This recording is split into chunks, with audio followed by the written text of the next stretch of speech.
If you ever ask my coworkers what it's like to work with me, they'll have a lot to say. But if you specifically ask for any weird things or bad habits I have, there's one in particular almost every engineer will bring up after working with me. I leave a lot of logs around, like far too many. In the T3 chat codebase alone, I think we had to clean up over 1,000 log statements that I just left around. I love just dropping a console log to figure out what's going on, and I can't tell you how many times one of these random logs made it way easier for us to debug something going weird or just not how we expected. That said, I need to be honest with you guys. Logging sucks. And I'm not the only one saying this. Boris just wrote an incredible article all about the problems with logging and how we do it today. And as somebody who is known for logging way too much, I couldn't agree more. I am so excited to break all of this down and explain the ins and outs of how logging at scale works and all of the problems with the traditional way that we log data. Since we're about to go deep on something that sucks, we should take a quick break for something that's awesome. Today's sponsor. 2025 was the year AI started writing the majority of our code. I think 2026 is going to be the year where AI starts running a lot of that code too.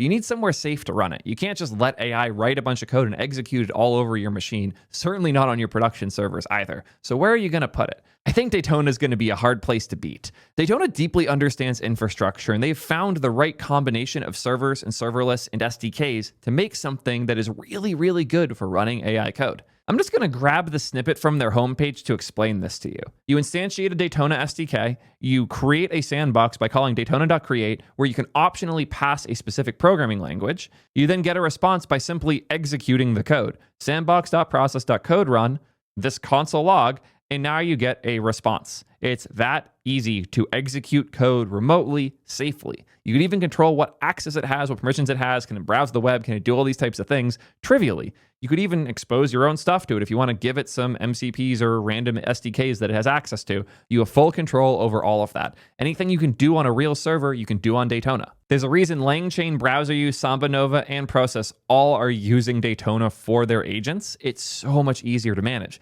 My own channel manager, Ben, has been using Daytona to run open code in the cloud so we can have a bunch of background agents just tackling random tasks.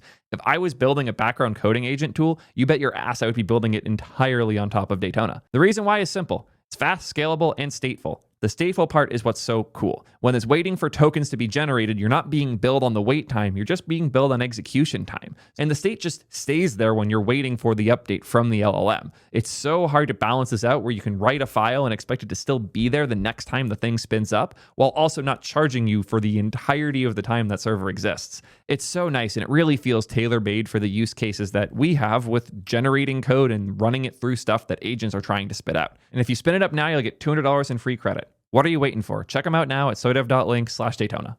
Let's dive into why logging sucks and also how to make it better. I love this opener. Your logs are lying to you, not maliciously. They're just not equipped to tell the truth.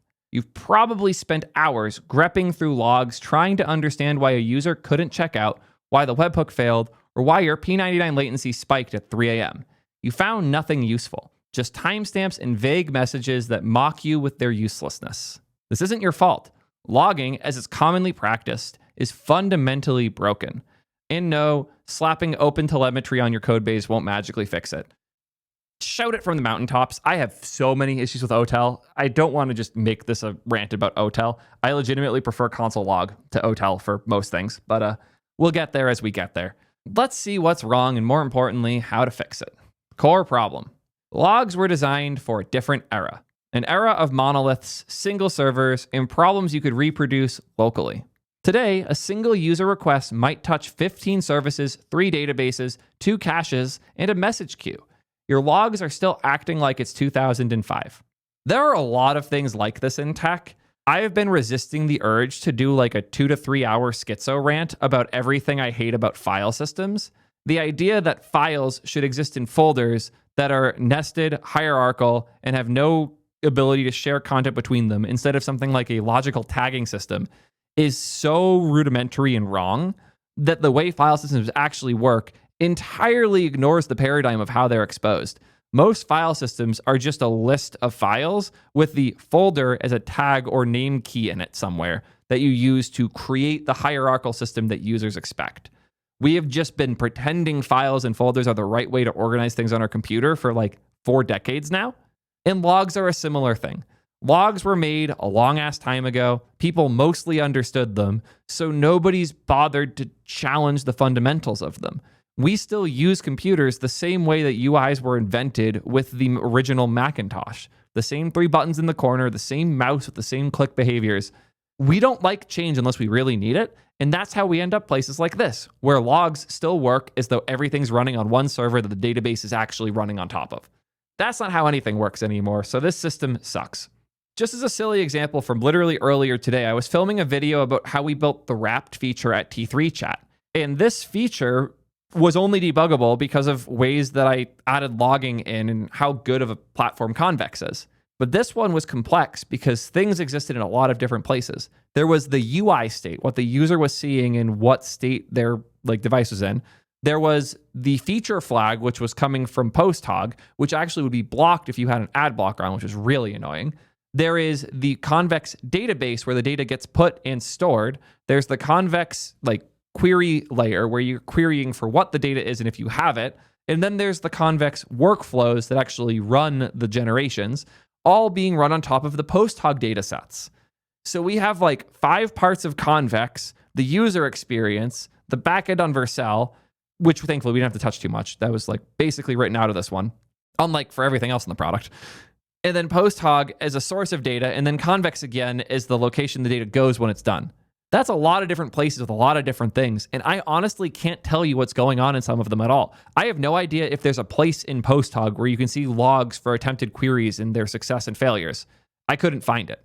So all of the logging had to happen in this control plane, so I built a bunch of logging for this to figure out what was going wrong, but now it's scattered across a bunch of different things. And then if another user was to do this at the same time, the logs get all mixed up together. The prod logs look way worse than the dev logs do because different requests get intermingled. If 2 things happen at the same time, it logs them when they happen. You can't clearly see what happened for a given request. Obnoxious. And this is just some of the problems that are about to be discussed, I'm assuming at least. But I couldn't agree more. When your single request is touching all of this different shit, just logging step by step is not giving you the experience you need.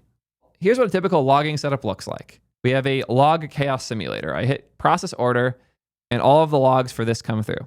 It received the request for the checkout, it parsed the body, it validated the JWT token for that user, confirmed that it's valid, created the order, validated the cart, checking for stock of the items. Once it's confirmed the stock's all good, it processes the payment, calls the Stripe API, takes a while, declined because of insufficient funds, attempt again, successful, order confirmed, response sent. That makes sense. For one user, this is easy to follow. Watch what happens when we bump the number of users up. Now it is impossible to know which user we're looking at any given time. This is just 13 users, and it's impossible to see which user did what where because the logs are just coming in as the things happen. Hell, sure, you can add some clever ID system to track what request all of this is coming from and then make a custom UI to group based on that. Good luck. Let's see where this goes. Now multiply this by 10,000 concurrent users. You've got 130,000 log lines per second, most of them saying absolutely nothing useful. But here's the real problem. When something goes wrong, these logs won't help you. They're missing the one thing you need, context. String search is broken. We have no way of checking for a specific user here. We receive a request to check out for a user checking out. Another one comes in later. We have no idea which one is for which user. You could tag this in some way, which you have to do.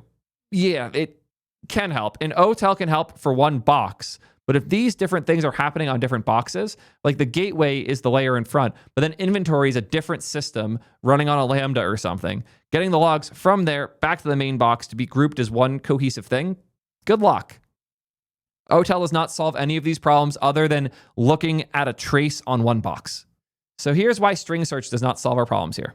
When a user reports, I can't complete my purchase, your first instinct is to search your logs. You type their email or maybe their user ID, and then you hit enter. User 123. Search. Now we got a handful of the logs, the ones that we remembered to put the user ID on, but any logs that don't include the user ID, we don't get. And they're also all in different formats. User space, the user ID equals user ID, object user : user ID. This is something I'm guilty of. I log aggressively and will log a ton of shit. Yeah, very common.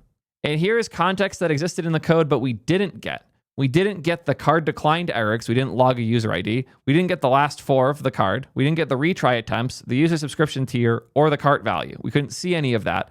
It does exist in the code, but we didn't log it properly. String search treats logs as bags of characters. It has no understanding of structure, no concept of relationships, no way to correlate events across services. Yep. We already solved this problem, and then naming 2 things that sound like you just made them up in chat right now. Zipkin and sleuth. If those work for you, awesome. But I've never heard any of those words before, as we were. When you search for the user ID, you find that it's logged so many different ways across your code base. And these are just the logs that you remember to include it. What about downstream services that only logged the order ID? Now you need a second search and a third. You're playing detective with one hand tied behind your back. And this is the fundamental problem. This is such a banger. Logs are optimized for writing, not for querying. Yes, logs are great because it's a low effort way to give you some insight in the moment. They are not good for reading because they are not optimized for that. They are meant to be as easy as possible to dump data, not to find data. And the problem is that if you want to have good logs, you have to put way more care in, but nobody wants to put care into something like logging when they could just put a console log, like I'm very guilty of. Developers write console.log payment failed because it's easy in the moment. Nobody thinks about the poor soul who will be searching for this during an outage at 2 a.m. Yep. So let's define some terms. Before I show you the fix, let me define these terms. They get thrown around a lot, often incorrectly. First, we have structured logging. Logs emitted as key value pairs, usually in JSON, instead of plain strings, like event, payment failed, user ID, 123, instead of just a string. Structured logging is necessary, but not sufficient. Totally agree. Then we have cardinality, the number of unique values a field can have. User ID has high cardinality because there are millions of unique values. HTTP method has low cardinality because there's only a handful of them. I love the etc. There are technically more, but nobody uses them. And high cardinality fields are what make logs actually useful. These ones barely matter. And then there's dimensionality, the number of fields in your log event. A log with 5 fields has low dimensionality. A log with 50 fields has high dimensionality. More dimensions means more questions you can answer. Then there are wide events, a single context-rich log event emitted per request per service. Instead of 13 log lines for one request, you emit one with 50 plus fields containing everything you might need to debug. And then we have canonical log lines, which is another term for a wide event that was popularized by Stripe. One log line per request that serves as the authoritative record of what happened. Good. This is a cool view. Ranking random pieces of data by how essential they are when you're debugging against how cardinal they are. So like how unique can a value be?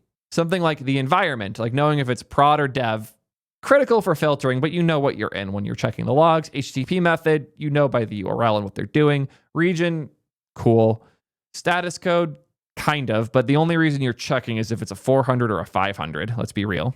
And then things like endpoint and error code are limited subsets, but much more useful information. And the things that are really essential, but also large cardinality values, like session ID, user ID, request ID, trace ID, those types of things. The irony. Most logging systems charge by volume and choke on high cardinality fields. This is backwards. High cardinality is exactly what you need for debugging. Yep.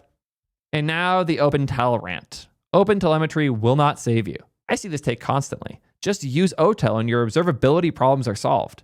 No. OpenTelemetry is a protocol and a set of SDKs. It standardizes how telemetry data, like logs, traces, and metrics, are collected and exported.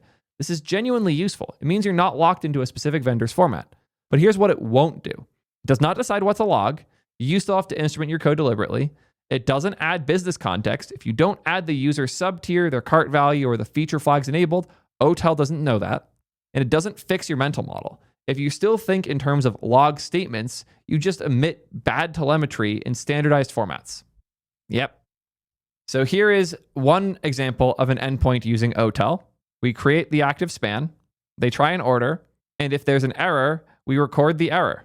Here's a better example where we get the span, we get the request, we immediately set attributes on the span for the user ID, subscription, lifetime value, item count, total sense, feature flags, and these other things that might be useful with the events we're about to log.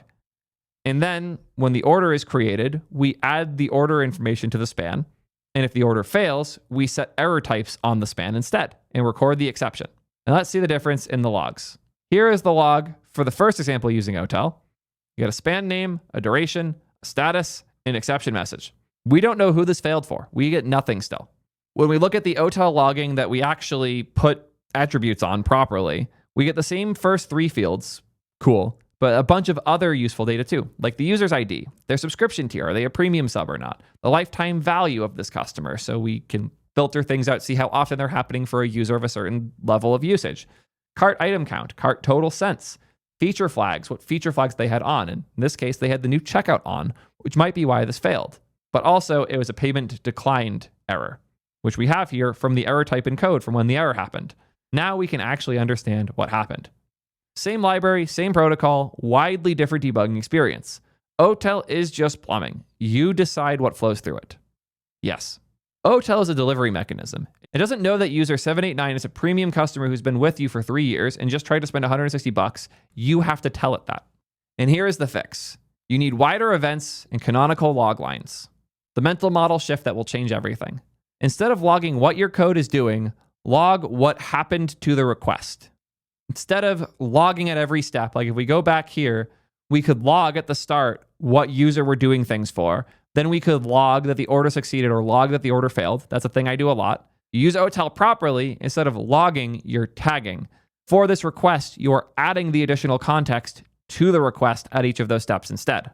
Stop thinking about logs as a debugging diary. Start thinking about them as structured records of business events. For each request, emit one wide event per service hop. This event should contain every piece of context that might be useful for debugging, not just what went wrong, but the full picture of the request. If we have time at the end, I'll show you guys how we do this in T3 chat because Julius went hard to get all of this working for us, abusing OTel and effect and Axiom.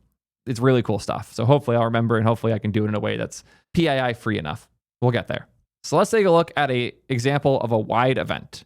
The request context includes data like your trace ID, span ID, parent span ID. So if this is a sub span, because you're going down some other path and you want to log that separately, you can track where this one came from. The method, the path, the query params. Why are you not logging query params? You should always log query params. Come on, guys. Why are query params such a fucking third-class citizen? The status code, duration, timestamp. And then these things are a little PII, so I don't love having them. But it can be useful to have like the IP if they're in an area that's being blocked, or the content type if you have certain image types that are failing, stuff like that. Not as useful overall. Then we have user context, things like the user ID, session ID, sub tier, account age, lifetime value of the account, org ID, team ID, all useful things to decide about. We should probably start including lifetime value in our events. That could be really useful now I think about it. Then we have the business context. These are things that are specific to our business and to a given endpoint, like your order ID, cart ID. You can add these to have them in the span. Infrastructure context, like what Git hash is this on? What deployment ID is it running on? What region, availability zone, all these types of things. The error context, like what pieces of the error do we want to log? The stripe decline code is a really useful one. And then the performance context. How many DB queries did it do? How much time did those queries take? How many caches were hit or missed? All really useful stuff. And I like this view a lot. I just checked a bunch of random things that I thought are useful. And now it's asking, can we answer the questions about an event? Why did the user's checkout fail? We didn't include payment methods, so we don't know. Are premium users experiencing more errors? We do know this because we have the user's tier as well as the error types, so we know if it's an error or not. What deployment caused the latency regression? We don't know because I didn't include deployment ID. Now we do. What's the error rate for the new checkout feature? We don't know because we don't have the feature flags added. This is a really cool example of how to do this. And the harsh reality is no matter how good you get at this, you will still miss things. You will have some outage where you can't figure out what's going wrong because you didn't log one of the fields you need. And now you can go add that log and hope that the next time it happens, you're good. Because you're not adding a log, you're adding a value to the log. Here's an example of a good wide event. We have a ton of shit in here. This is one event with all of this stuff. One event, everything you need. When the user complains, you search for user ID equals whatever their ID is. And then you know that they're a premium customer. They've been with you for 2 years. The payment failed on the 3rd attempt. The actual reason is insufficient funds, and they were using the new checkout flow. No grepping, no guessing, no second search. Yes. The queries you can now run. With wide events, you're not searching text anymore. You're querying structured data. The difference is night and day. And if you have this all in SQL, you can write SQL, where we can select error code count for events where the type is payment error. And now we can know how many times we are hitting this type of error. This is the superpower of wide events combined with high cardinality, high dimensionality data. You're not searching logs anymore. You're running analytics on your production traffic. Yes. Implementing wide events. Here's a practical implementation pattern. The key insight is that you should build the event throughout the request lifecycle, then emit once at the end. So we have this event that we create, and then we add things to it over time. We set a context value of wide event so that this can be hit other places in the application, other things in this tree. So we adjust values on this event that we defined at the top, change the event error in the error case, all these things. And at the end, in the finally call, logger.info event, when we finally emit it. There are a lot of caches with finally, so I don't love this, but I get it. Ideally, you're using some better tooling for managing this that is slightly higher level or a lot more overhaul-y. Again, this is one of the things that is really easy with effect. I guess we can look at T3 chat code now. Here is our actual production chat endpoint for T3 chat, which is where a lot of our errors happen. So we have a lot of things in here for that. And here we see, for example, the validated input call, where we're validating the request you made and tapping if any errors happen. And if we do tap an error, then we annotate the current span with HTTP request error message as this error message. Now, when we validate the input, if we get an error, we now have that and can use it. Afterwards, we annotate with the chat thread ID. So this is the thread that you're adding data to, that you're generating a message for. This is a message ID, so the message ID that this is going to be written to, and the message ID that the user used when they sent this up. So we can figure out what the user sent in the DB, where the result's going to be written, and what thread this was on. And at any point during this effect and its sub calls, anything going on in this specific runtime, effectively, pun not intended, it is trivial now for us to add things to the span, which is why we do it 42 times across 15 files. And this is the fun. And you can just click any example and see. When an image is uploaded, we add the attachment key, the URL, and the type to the span so that we know what type of file you're trying to attach. And now if we get an error and we see the errors only happen if the type is a WebP, we have really useful information. And if the error happens somewhere much further along, we don't have to pass all of this info all the way down the chain. And I've seen this too. I've seen people make a God object that they just pass down every path simply so they can log from it if something goes wrong, and that so they have enough context in their logs. This is where something like OTel is good, is a standard for how you attach things instead, so that you can just pin more things to an event before it fires. That said, the DX around it is bad, unless you're using tools like Effect to change how execution happens to make it easier to do things like attach data to a span. Here's another fun one. There are some models that can't handle PDFs, so we convert the data to Markdown. But if a certain model fails when you give it a PDF, we want to know, is it using the native model PDF parsing or is it using our custom parsing? Here we log whether or not we use the native version, not as a log, but as an annotation to the span that we now have access to in the future. But that's not all we do. We also have effect.log calls where we can log success and log error. And these are super, super useful for how we have the OTel set up. Let me see if I could safely find an event to showcase. I just thought you guys should know that our T3 chat prod instance has 5.8 billion records and 7.3 terabytes of raw text. 7.3 terabytes of logs. That's not the message data. This does not include the messages users send or the responses that the LLMs give. This is just our logs of things that are happening in our production services. 5.8 billion fucking rows.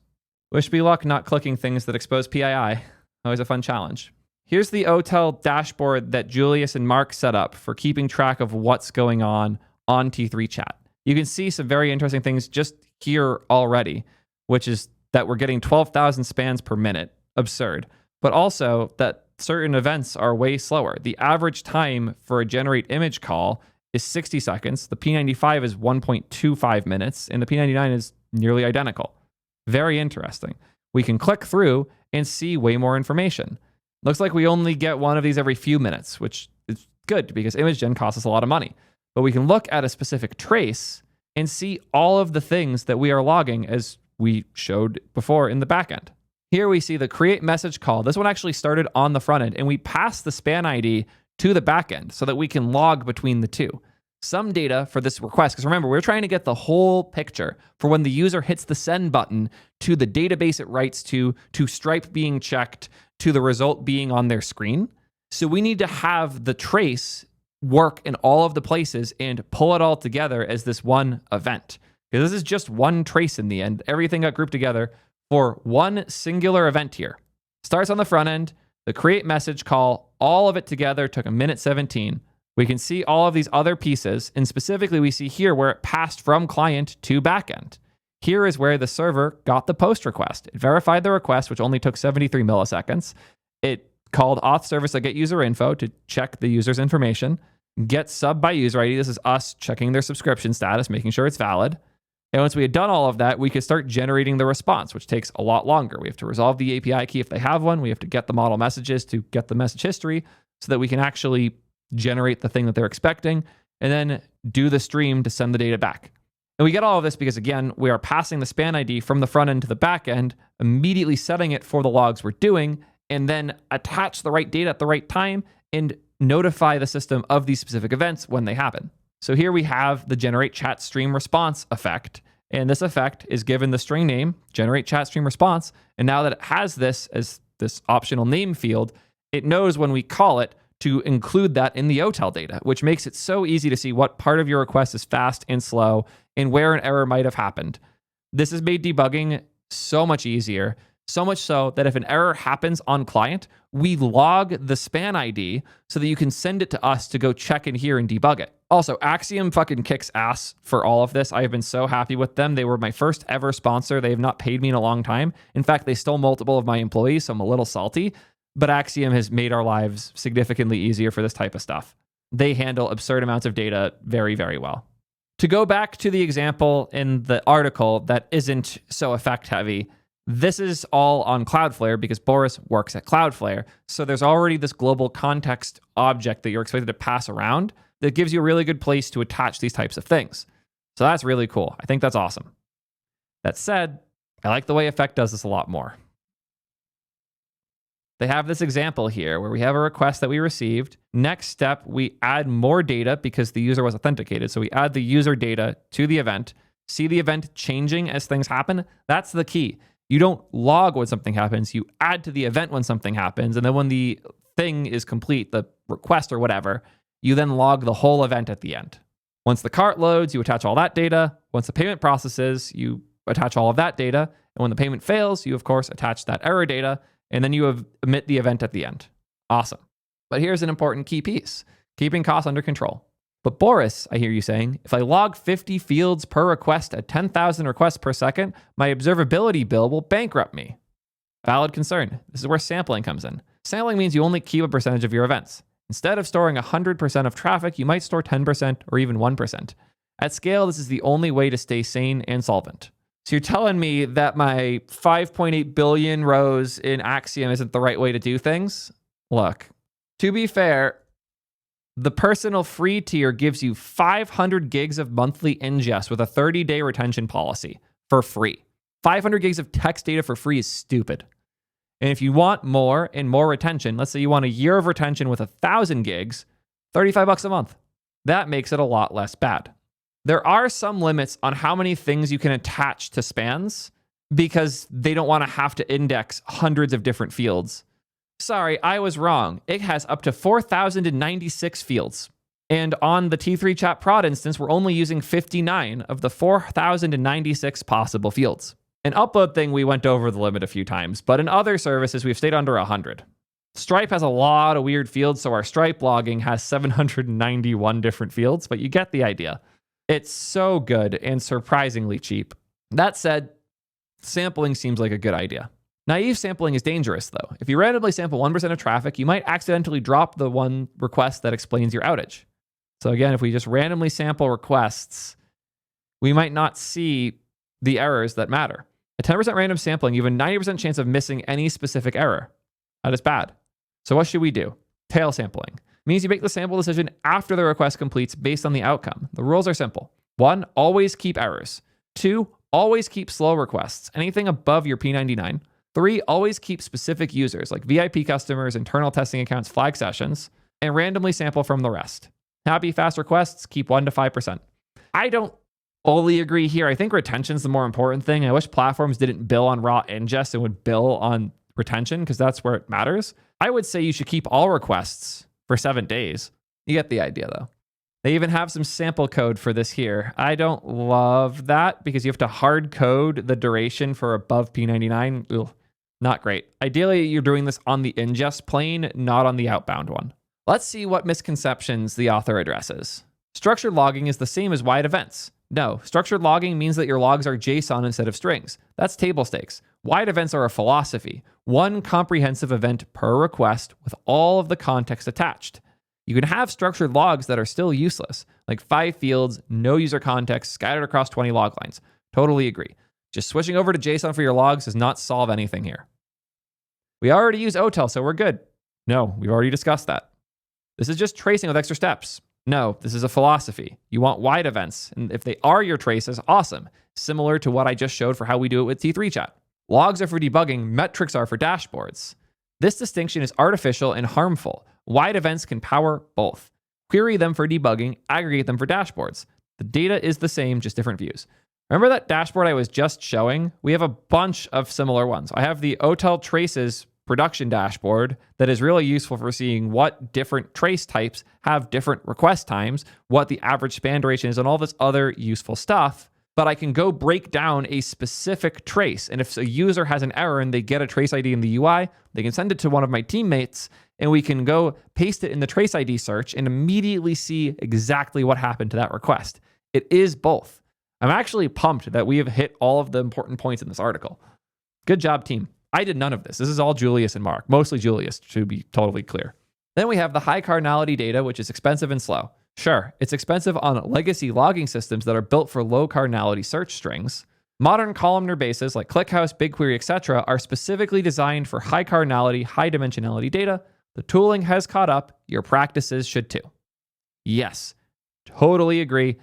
We use ClickHouse for all of our logs for analytics stuff. I just used our ClickHouse deployment on PostHog for the T3 chat wrapped feature.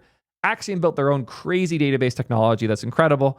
There's a reason they can get the prices they get and the performance they get. It's because they built their own crazy solution for this in particular. And the payoff's incredible. When you implement wide events properly, debugging transforms from archaeology to analytics. This feels LLM written. Instead of, the user said checkout failed, let me grep through 50 services and hope I find something. I've been there way too many times. I'm so thankful I don't have to be there anymore. Now you get, show me all checkout failures for premium users in the last hour where new checkout flow was enabled, grouped by error code. One query, sub-second results, root cause identified. Your logs stop lying to you. They start telling the truth, the whole truth. As a super generous offer, Boris closes this out with a crazy offer. Fill out this form and he will tell you what's working, what's not, and where you can save money with your stack.